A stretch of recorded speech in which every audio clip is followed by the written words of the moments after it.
avant de plonger dans cette histoire incroyable, pensez à vous abonner à la chaîne et à activer la cloche. Ici, chaque récit a quelque chose à dire, et vous ne voudrez pas en manquer un seul. Le lustre de cristal du Regency Grand Hall projetait une pluie de lumière dorée sur les invités triés sur le volet. Costume sur mesure, robe de créateur, sourire calculé, tout respirait le pouvoir et l'apparence. Ce soir-là, Richard Coleman, magnate de l'immobilier new-yorkais, avançait au bras d'une jeune femme élégante, blonde, au maintien irréprochable, Emily Carter, sa secrétaire personnelle.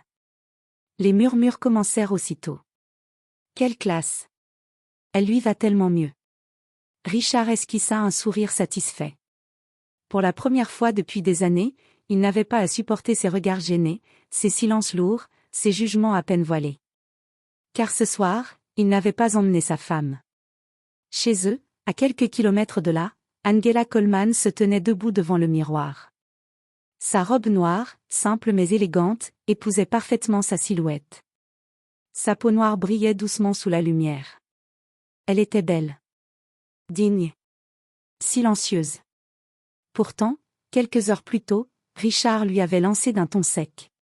Ce gars-là est très sélect. Emily m'accompagnera. Ce sera mieux pour mon image. Angela n'avait rien répondu. Pas de cri. Pas de larmes. Seulement ce regard profond, blessé, et une décision qui venait de naître dans son cœur. Pendant ce temps, au gala, Richard riait aux éclats, verre de champagne à la main. Il se sentait enfin à sa place. Les compliments pleuvaient, les investisseurs se montraient chaleureux.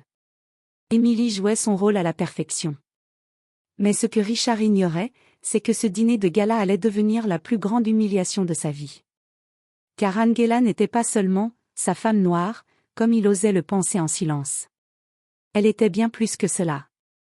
Et dans moins d'une heure, lorsque les portes du Regency s'ouvriraient à nouveau, la vérité éclaterait devant tous. Angela Coleman resta immobile quelques minutes après le départ de Richard. La porte venait de se refermer, laissant derrière elle un silence lourd, presque insultant. Dans le reflet du miroir, elle vit une femme droite, élégante, mais blessée jusque dans l'âme. Ce n'était pas la première fois. Mais ce soir-là, quelque chose avait changé. Depuis des années, Angela avait appris à lire Richard sans qu'il parle. Les soupirs gênés lorsqu'ils entraient ensemble dans des lieux huppés. Les regards qu'il fuyait. Les présentations écourtées. Ma femme? Angela, disait-il parfois, comme si son prénom seul suffisait, comme s'il avait peur que le reste dérange. Au début de leur mariage, Richard prétendait que cela n'avait aucune importance. Les gens parlent toujours, tu sais, disait-il. Mais avec le temps, Angela avait compris, ce n'était pas les gens le problème, c'était lui. Elle se souvenait parfaitement de la scène de l'après-midi. Elle avait sorti sa robe avec enthousiasme, pensant enfin l'accompagner à ce gala annuel, le plus important de l'année pour l'entreprise Coleman Group. Richard l'avait observé longuement, puis avait détourné le regard. Angela, ce genre d'événement est stratégique. Et moi, je ne le suis pas, avait-elle demandé calmement. Il avait hésité, puis lâché la phrase qui avait tout brisé. Sois honnête, tu sais comment ce milieu est. Angela n'avait pas insisté. Elle avait simplement hoché la tête. Maintenant seule, elle ôta lentement la robe et la posa sur le lit. Son téléphone vibra. Un message. Puis un autre. Des notifications qu'elle avait ignorées toute la journée. Elle soupira, puis décrocha. Angela? La voix était posée, respectueuse. C'est David Harris, je ne te dérange pas? Angela ferma les yeux un instant. Non, David. Je t'écoute. Le gala a commencé. Tout est prêt si tu décides de venir. Les médias sont là. Les partenaires aussi. Il marqua une pause. Et le conseil d'administration attend toujours ta confirmation officielle. Un léger sourire apparut sur le visage d'Angela. Un sourire calme. Déterminé. Très bien, répondit-elle doucement. Dis-leur que j'arrive. Pendant ce temps, au Regency Grand Hall, Richard était au centre de l'attention. Il présentait Emily comme une évidence, savourant les regards approbateurs. Un investisseur lui glissa même à l'oreille. Elle correspond parfaitement à l'image de la société. Richard rit. Il se sentait puissant. Intouchable. Mais soudain, le maître de cérémonie s'approcha, légèrement nerveux. Monsieur Coleman, nous avons un léger changement au programme. Lequel? Demanda Richard, agacé. Une invitée, très spéciale vient d'arriver. Les portes monumentales du Regency commencèrent à s'ouvrir lentement. Les conversations s'éteignirent une à une. Richard tourna la tête, distrait. Puis son visage se figea. Angela venait d'entrer. Mais ce n'était pas la femme qu'il pensait avoir laissée chez lui. C'était une femme puissante, entourée de respect, suivie de figures influentes, marchant avec l'assurance de quelqu'un qui n'avait plus rien à prouver. Et ce n'était que le début. Un silence presque irréel s'abattit sur le Regency Grand Hall. Les talons d'Angela résonnaient doucement sur le marbre, chaque pas mesuré, assuré. Elle portait une robe ivoire aux lignes sobres mais majestueuses, taillée sur mesure. Sa peau noire contrastait avec élégance sous les lumières dorées, attirant tous les regards sans qu'elle n'ait à les chercher. Derrière elle marchaient David Harris, plusieurs membres du conseil d'administration, et 2 journalistes de renom. Les murmures reprirent, plus intenses, plus confus. Qui est-elle? Attends, ce n'est pas la femme de Coleman? Je croyais qu'il était venu avec sa secrétaire. Richard sentit sa gorge se serrer. Son sourire figé disparut lentement. Émilie, à son bras, se pencha vers lui, troublée. Richard, tu ne m'avais pas dit que ta femme viendrait. Il ne répondit pas. Angela s'arrêta à quelques mètres de lui. Leurs regards se croisèrent. Dans les yeux de Richard, il y avait de la gêne, puis de la peur.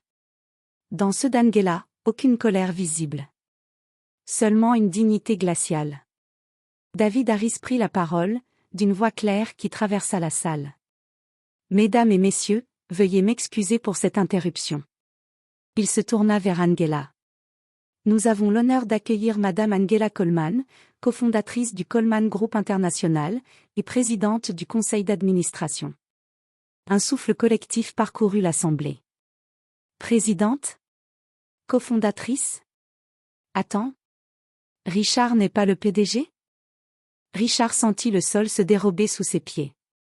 Il tenta de rire. David, tu exagères un peu. Angela leva doucement la main. Le silence revint instantanément. Non, Richard, dit-elle calmement. Il n'exagère pas. Elle s'adressa ensuite à l'assemblée, sans micro, mais sa voix portait naturellement. Beaucoup d'entre vous me connaissent peu. Et pour une bonne raison. J'ai longtemps choisi de rester dans l'ombre. Elle marqua une pause.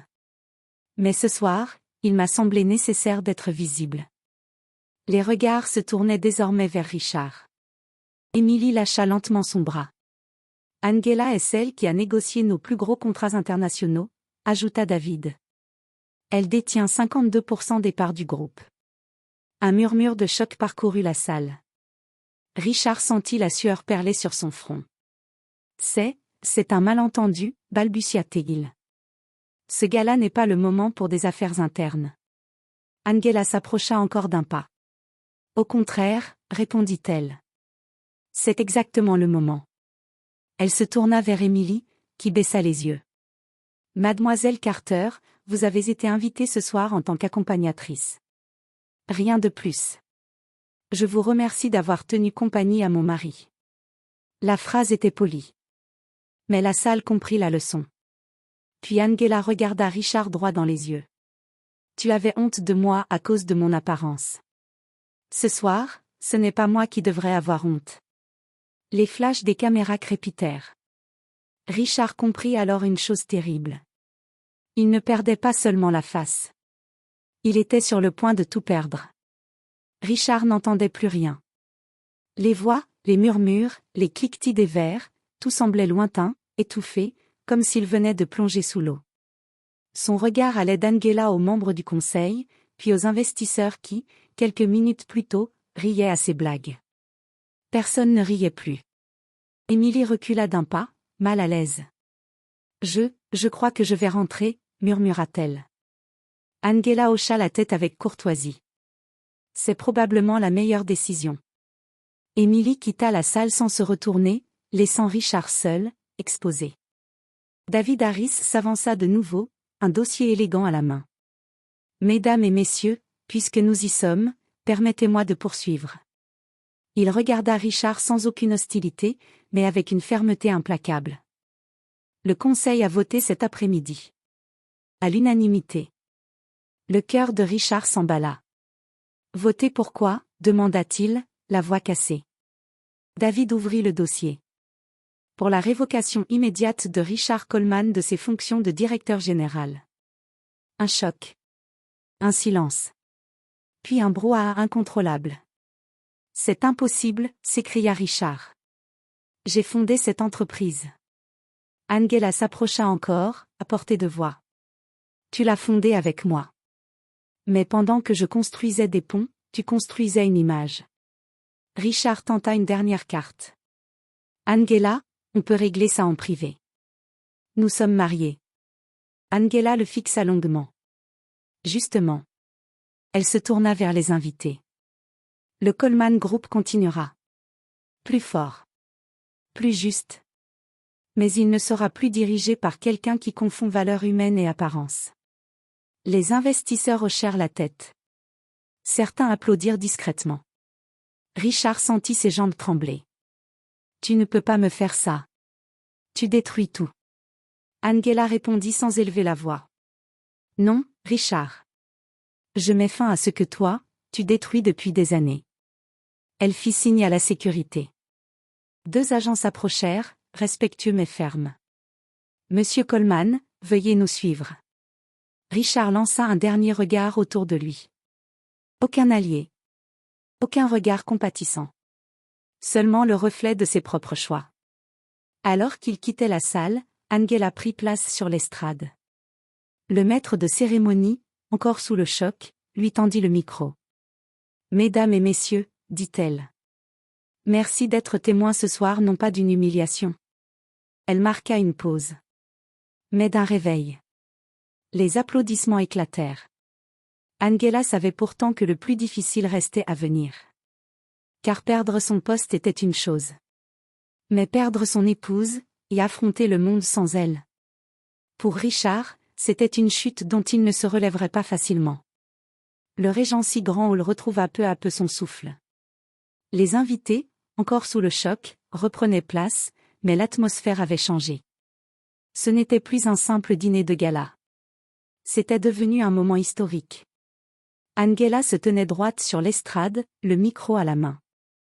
Les lumières semblaient désormais faites pour elle. Sa voix, calme et ferme, portait bien au-delà des murs de la salle. Pendant longtemps, on m'a demandé d'être discrète, commença-t-elle. De ne pas trop déranger. De ne pas trop exister. Elle laissa ses mots s'installer. Ce soir, j'ai choisi autre chose. Un murmure d'approbation parcourut la salle. Je suis une femme noire. Et je suis compétente. Ces 2 vérités peuvent coexister. Les applaudissements éclatèrent, francs, sincères. Au fond de la salle, les journalistes notaient frénétiquement. Les titres du lendemain se dessinaient déjà. La femme invisible qui dirigeait tout. Quand le racisme intime détruit un empire. David Harris s'approcha une dernière fois. Madame la Présidente, les partenaires internationaux attendent votre discours stratégique. Angela sourit. Qu'ils attendent encore un instant. Elle posa le micro, descendit de l'estrade et se dirigea vers une table isolée où reposait son sac. Elle en sortit une enveloppe, simple, élégante. Puis elle revint devant l'Assemblée. Ceci est une lettre de divorce. Un silence total. Pas par vengeance, précisa-t-elle. Mais par respect pour moi-même. Elle remit l'enveloppe à l'avocat du groupe, présent dans la salle. Faites-la lui parvenir. Cette fois, personne ne murmura. Parce que tout le monde comprenait. Plus tard dans la soirée, Angela signa les derniers documents officiels. Le Coleman Group International changeait de cap, inclusion réelle. Leadership assumé. Transparence. À l'extérieur, les caméras l'attendaient. Madame Coleman, un mot, cria un journaliste. Angela s'arrêta, réfléchit une seconde, puis répondit simplement. La honte n'a jamais été ma couleur. Elle monta dans sa voiture, sans escorte tapageuse, sans triomphe excessif. Seulement avec la paix intérieure. Pendant ce temps, dans un appartement désormais trop grand, Richard s'assit seul dans le noir. Le téléphone vibrerait bientôt. Les comptes seraient gelés. La lettre arriverait. Et pour la première fois de sa vie, il comprendrait une vérité brutale. On ne perd jamais quelqu'un à cause de sa couleur, mais à cause de son manque de respect.